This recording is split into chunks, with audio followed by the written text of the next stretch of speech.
Willkommen zu diesem Video, um Deutsch zu lernen. Heute werde ich Ihnen eine einfache und leistungsstarke Methode beibringen, um Ihre Deutsch-Sprechfähigkeiten zu verbessern. Es wird als Schattentechnik bezeichnet. Was ist Schattieren? Schattieren bedeutet, dass Sie jemandem zuhören, der auf Deutsch spricht, und dann die Worte direkt nach ihm wiederholen. Versuchen Sie, die Stimme, das Tempo und die Emotionen des Sprechers nachzuahmen. Sie werden wie sein Schatten. Deshalb wird diese Methode Schattieren genannt. Diese Methode hilft Ihnen, klarer zu sprechen, Deutsch besser zu verstehen und mehr Selbstvertrauen beim Sprechen zu gewinnen. Jetzt werde ich Ihnen eine Geschichte erzählen.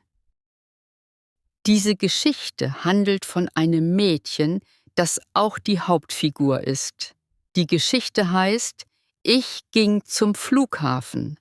Bist du bereit? Los geht's! Und vergiss nicht, das Video zu mögen und den Kanal zu abonnieren, um mehr Schattengeschichten zum Üben deines Deutsch zu erhalten. Mein Name ist Clara, ich bin 22 Jahre alt. Ich lebe in einer kleinen Stadt mit meiner Mutter und meinem kleinen Bruder. Ich arbeite in einer Bibliothek. Ich liebe meinen Job, weil ich Bücher gerne lese. Aber eines Tages passierte etwas Merkwürdiges. Es war ein regnerischer Morgen. Ich wachte früh auf und sah auf mein Handy. Es war eine Nachricht von meiner besten Freundin Sophie. Sie sagte: Clara, komm bitte heute zum Flughafen, ich brauche dich. Um 12 Uhr Terminal 3. Ich war verwirrt. Warum wollte Sophie, dass ich zum Flughafen gehe? Sie erklärte mir nichts weiter. Ich versuchte sie anzurufen, aber ihr Handy war ausgeschaltet. Ich schaute auf die Uhr. Es war bereits 10 Uhr. Ich hatte nur noch 2 Stunden. Ich zog schnell meine Jeans und meine rosa Jacke an und schnappte mir mein Fiete, meinen Regenschirm. Ich sagte zu meiner Mutter: Mama, ich muss zum Flughafen. Sophie braucht Hilfe. Meine Mutter sah ein wenig besorgt aus, aber sie sagte: Pass auf dich auf, Clara. Ich nahm den Bus. Das Wetter war kalt und regnerisch. Der Bus war voll, also musste ich den gesamten Weg stehen. Ich schaute aus dem Fenster. Der Himmel war grau. Ich sah Flugzeuge in der Ferne fliegen. Endlich kam ich am Flughafen an. Der Ort war riesig und laut. Leute liefen, redeten und trugen ihre Taschen. Ich suchte nach Terminal 3. Es dauerte 10 Minuten, es zu finden. Aber als ich ankam, sah ich Sophie nicht. Ich wartete 10 Minuten, dann 15, dann 20. Sophie war immer noch verschwunden. Ich begann nervös zu werden. Ich schaute mich um, dann sah ich ein Mädchen, das am Fenster saß. Sie hielt einen Koffer und weinte. Ich näherte mich ihr ruhig und fragte: Geht es dir gut? Sie sah auf, ihre Augen waren rot. Sie sagte: Ich habe meinen Flug verpasst. Ich weiß nicht, was ich tun soll. Ich setzte mich neben sie. Mein Name ist Clara. Kann ich dir helfen? Sie erzählte mir, dass ihr Name Sarah war. Sie war aus einer anderen Stadt gekommen, um ihren Vater zu besuchen. Aber sie war zu spät und das Flugzeug war schon abgeflogen. Ich gab ihr eine Flasche Wasser aus meiner Tasche. Wir redeten eine Weile. Sie war sehr nett. Sie lächelte und sagte: Du bist eine nette Person. Danke. Plötzlich klingelte mein Handy. Es war Sophie. Ich nahm schnell ab. Sie fragte: Clara, wo bist du? Ich antwortete: Ich bin im Terminal 3, warte auf dich. Sophie sagte: Oh nein, ich meinte Terminal 2. Ich bin hier und habe Angst. Komm schnell, bitte. Ich verabschiedete mich von Sarah und rannte zum Terminal 2. Mein Herz raste. Als ich ankam, sah ich Sophie auf dem Boden sitzen. Sie weinte. »Sophie«, rief ich. Sie sah auf und rannte, um mich zu umarmen. »Clara, ich wusste nicht, wen ich anrufen soll. Ich habe so Angst«, sagte sie. »Was ist los?«, fragte ich. Dann sagte sie etwas Schockierendes. »Ich glaube, jemand folgt mir.« Ich war verblüfft. »Wer?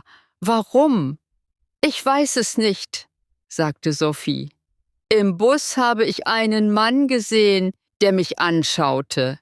Als ich ausstieg, stieg er auch aus. Ich rannte zum Flughafen und versuchte, mich zu verstecken.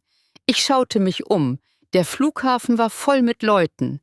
»Vielleicht ist es nichts«, sagte ich. »Vielleicht hast du einfach nur Angst.« »Nein«, sagte Sophie. »Ich habe ihn wieder beim Café gesehen.« In diesem Moment deutete Sophie. »Es ist er«, flüsterte sie. Ich drehte mich um einen Blick zu werfen. Es war ein Mann, der einen schwarzen Hut und einen braunen Mantel trug, der nahe dem Ausgang stand. Er schaute auf sein Handy. Meine Hände wurden kalt. »Bleib hier«, sagte ich. »Ich werde mit ihm sprechen.« Aber bevor ich mich bewegen konnte, sah der Mann uns an und ging dann. Wir bewegten uns nicht. Wir sahen nur zu, wie er in der Menge verschwand. Sophie fragte, »Glaubst du mir jetzt?« Ich nickte. Wir standen eine Weile schweigend da, dann sagte ich, »Lass uns mit der Flughafensicherheit sprechen.« Wir gingen zum Hilfeschalter und erzählten ihnen alles. Der Mitarbeiter hörte zu und sagte, »Keine Sorge, wir werden die Kameras überprüfen.« Wir fühlten uns danach sicherer. Sophie sah mich an und lächelte. Sie sagte, »Ich habe Glück, dich zu haben. Gib mir beim nächsten Mal das richtige Gerät.« Wir lächelten beide, aber ich hatte immer noch das Gefühl, dass etwas nicht stimmte. Ich fragte, »Warum folgte er dir? Könnte es nur ein Fehler sein oder etwas Ernsteres?« Ich sah Sophie an und sagte, »Lass uns nach Hause gehen, aber wir müssen vorsichtig sein.« Sie nickte. Wir gingen. Der Regen fiel immer noch. Ich öffnete meinen Regenschirm. Wir nahmen ein Taxi. Sophie saß neben mir. Als das Auto losfuhr, sah ich aus dem Fenster und sah ihn wieder. Den Mann mit dem schwarzen Hut und dem braunen Mantel. Er beobachtete uns von unter einem Baum. Mein Herz begann zu rasen. »Sophie«, flüsterte ich, »er ist immer noch hier. Er hat uns beim Verlassen gesehen.« Ich sah aus dem Fenster und sie sah ihn auch. Sie öffnete ihre Augen weit, sehr verängstigt. Sie fragte, »Glaubst du, er wird uns folgen?« Ich sagte, »Ich weiß es nicht, aber wir werden nicht nach Hause gehen.« Ich sagte zum Fahrer, »Herr, können Sie uns bitte zum Einkaufszentrum fahren?« Er antwortete, »Okay.« Das Taxi drehte sich um. Ich schaute nach hinten. Ein schwarzes Auto drehte sich auch um. »Sophie, dieses Auto«, sagte ich. »Es folgt uns.« Ich schaute nach hinten. Es war derselbe Mann. Er fuhr. »Warum macht er das?«, fragte ich. »Ich kenne ihn nicht mal.« Ich hatte keine Antwort. Wir kamen im Einkaufszentrum an. Es war groß und voll mit Leuten. Wir stiegen schnell aus und gingen hinein. Der Mann parkte sein Auto und kam ebenfalls hinein. Wir gingen schnell. Wir gingen in einen Schuhladen, dann in einen Bekleidungsladen. Sophie sagte, »Er folgt uns immer noch.« Ich ergriff ihre Hand. »Wir müssen einen Sicherheitsbeamten finden.« Wir fanden einen Sicherheitsbeamten. Ich sagte, »Herr, ein Mann folgt uns. Bitte helfen Sie uns.« Der Beamte sah ernst aus. Er fragte, »Können Sie mir zeigen?« Wir deuteten auf den Mann. Der Beamte trat auf ihn zu und sagte, »Herr, warum folgen Sie diesen Mädchen?« Der Mann sah überrascht aus. Er sagte, »Ich folge Ihnen nicht.« Dann, auf Sophie zeigend, fügte er hinzu, »Sie ist meine Schwester.« Sophie trat zurück. »Was? Lügst du?« schrie sie. Der Sicherheitsbeamte sagte, »Sie müssen mit mir kommen, Herr.« Der Mann versuchte zu fliehen, aber 2 andere Beamte kamen an und verhafteten ihn. Sie riefen die Polizei.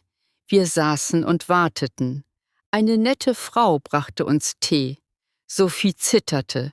Ich legte meinen Arm um sie. Die Polizei kam an. Sie stellten uns viele Fragen.